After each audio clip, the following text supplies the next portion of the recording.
What's up, guys? This is Jared with Ada Custom Computers, and I want to start a new video series where I get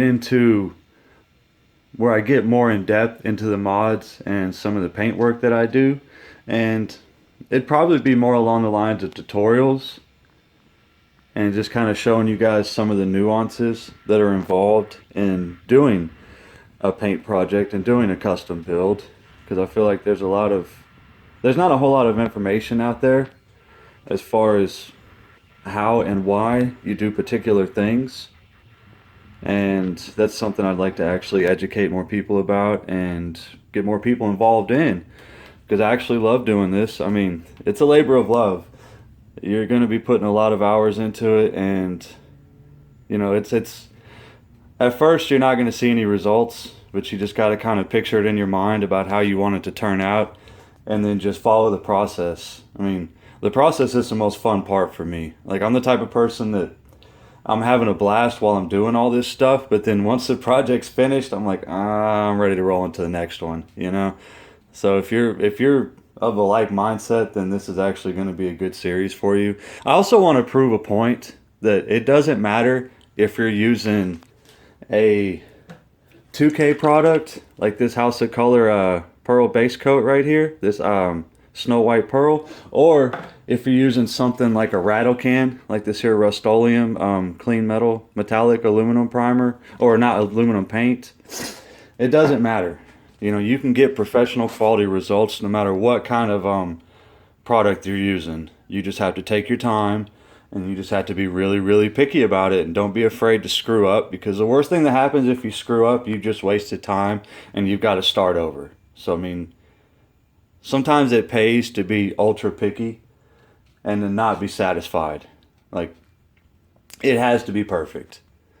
It has to be perfect. And case in point on this one is, this is actually the bottom and the back frame for an NZXT S340 mod that I'm doing. And the idea of this one is I'm going to do a paint job. It's going to be in a House of Color Orion Silver. And there's going to be a lot of polished aluminum involved in it as well. But for the mods, I plan on, well, I've already done the mods. I'm putting a 360 mil radiator in the front and a 240 in the top. I would have loved to do two 360s, but I was way too tight in there and everything was hitting and it just didn't look right. So I'm going to go ahead and scale it down to a 240. I may be able to do a 280, but I don't think the case is wide enough to do that. But I'm still playing around with the top panel. Actually, I've already done a lot of the primer work. Like, there you got the back panel, you got the power supply shroud, you've got the front panel, and that's actually a cover plate for the front panel. That one's going to be polished aluminum. It's going to be polished to a mirror finish, so it's going to be super glossy. And I actually did all those holes by hand, so it was super time consuming. I don't have a CNC yet, which I plan on getting one next year. This year I focus more on smaller tools like the Eastwood bead roller and the Eastwood box and pan brake, which have really helped step my game up quite a bit. It's been able to enable me to do 3D parts instead of just doing like flat drop-in panels, something like I don't have anything on hand.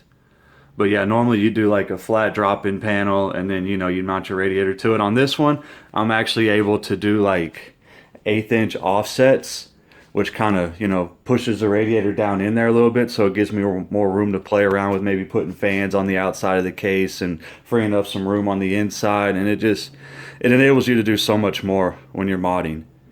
But as you can see on this frame right here, I went with two different methods for stripping the paint down, because this case has actually been painted with the House of Color jet black, and then I went and mixed in a little bit of Snow White Pearl in the clear coat, and it actually gave it kind of a galaxy effect, which was really cool, and I loved it. And I kept it that way for about 3 years, but never satisfied, so it's time to move on to something else. And silver is actually a really hard color to spray, because it can tend to get blotchy and do a little bit of modeling on you, and it won't always look even. So in my opinion, silver's harder than black, because black's easy, you know what I mean? Especially if it's a solid color black. If you mess up during your base coat stage, all you gotta do is color sand and then just go over it with a light coat, and it'll fix whatever imperfections you have. But on the bottom, I actually used a paint stripper, and as you can tell, it just made a horrible mess because there's so many holes, and I don't want to get rid of any of these holes. I would love to if they weren't functional, just because it's always better to paint on a flat surface than anything with raised edges, like this one right here, all this.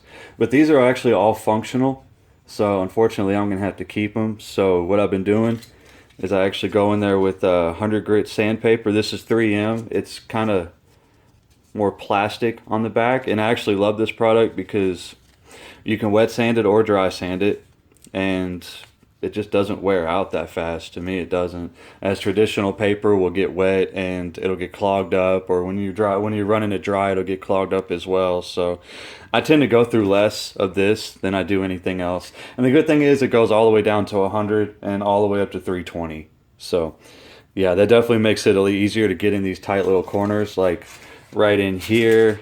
And then there, I can actually ride up on that corner a little bit and kind of dig in better than I would with the traditional paperback sandpaper. So that's what I had to do on the bottom. I've actually got to go back and get everything back down to bare metal, and then go ahead and hit it with an etch primer and then 2K primer it. And that part will be good, and it'll be perfect too. It's got to be perfect because this is actually,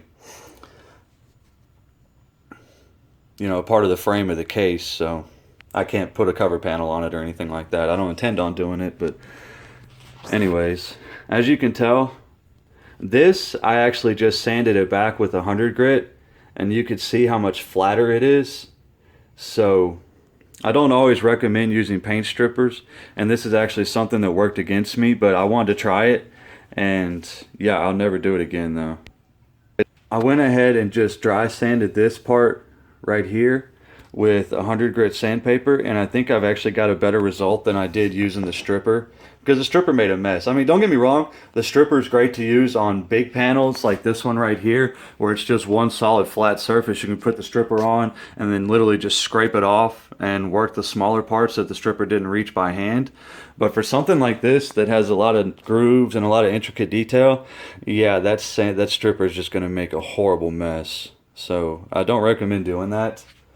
So, but a good alternative is just go ahead and use this 100 grit sandpaper and work it back just like I did right here.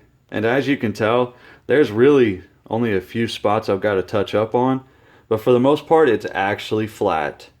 And it's like that on the back too. Hold on. Yeah, as you can tell, it's actually pretty flat. But there's still a lot of work to be done. But that's what this series is about. I get to take you guys on this little journey with me, and you can laugh at me. But yeah, I'm super excited about this series. I can't wait to get to dive in, because I've actually got 2 projects actively going on right now, and then I've got a 3rd one in the planning stage. So this is going to be an exciting year for Ada Custom Computers, and I look forward to just pumping some work out. And I have a day job, so I'm not able to work as much as I'd like to, but I'm going to make a commitment to you guys to do more and show more, because I realize that there's a lot of people out here who want to do something like this that don't have the information, or they're scared. Like I said, there's a lot of anxiety that comes into something like this, but my best advice to somebody who has anxiety about doing this is don't be afraid to screw up, man. The worst thing that's going to happen is that you just have to start over. I mean,